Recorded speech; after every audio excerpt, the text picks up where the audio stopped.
Imagine sitting at your desk, checking your email, and seeing your entire career, decades of your adult life, erased in half a paragraph. This was the reality for thousands of federal workers in 2025. The Department of Government Efficiency, DOGE, was dismantling the federal workforce in real time. Entire offices were being restructured overnight without warning. Colleagues you saw on Tuesday were simply gone by Wednesday. The atmosphere inside federal agencies became one of sustained, quiet panic, the specific anxiety of wondering if your name is on a list you aren't allowed to see. Employees retreated. Their isolated home offices, private hideouts where they worked on survival strategies for an outcome they hoped would never arrive. It was early afternoon, the kind of day you check your inbox purely out of habit, caught in the rhythm between ordinary tasks, completely unprepared for anything heavy. Then the subject line arrived. Proposal to remove you from federal service. The email itself was shockingly brief, just half a paragraph. Government emails about your career ending don't waste time getting to the point. In the span of 5 seconds, the safety of that home sanctuary was permanently shattered. That single brief digital delivery completely ruptured the shape of the day and snapped the trajectory of a life in a new direction. When you read an email like that, your heart immediately drops. Then it starts racing. Both happen at the exact same time. This diagram illustrates that biological short circuit. Your body gets hit with trauma it can't immediately process, so it executes 2 opposite responses simultaneously. You get the racing heartbeat of pure panic, crashing directly into the total stillness of physical shock.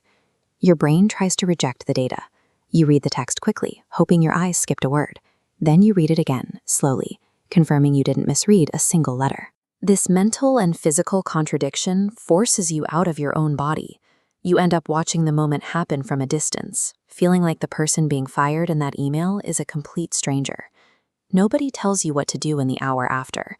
There are no frantic phone calls, no immediate flurry of planning. There is absolutely no next step. You just sit there.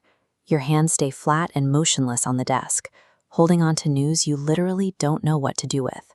The hours stretch out. The afternoon loses all of its normal structure. The meetings and deadlines instantly rendered meaningless. You aren't living the rest of that day. You are simply enduring a prolonged state of physical stillness while your mind loops over those few sentences. Let's map out the inventory of this dedicated public life: 16 years of federal service, a Navy career, and 2 master's degrees. Now, compare that massive volume of work directly against the size of the document that ended it. A tiny, half-paragraph email. The cognitive dissonance is staggering.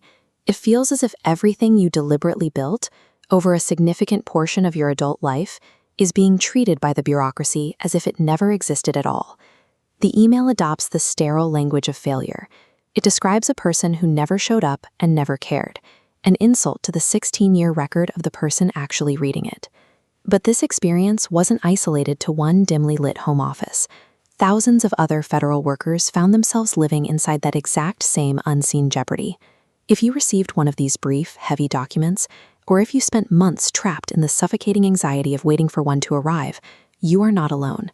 The government may have attempted a swift bureaucratic erasure, but the true historical record of that public service, the actual weight of what was built, is not finished yet.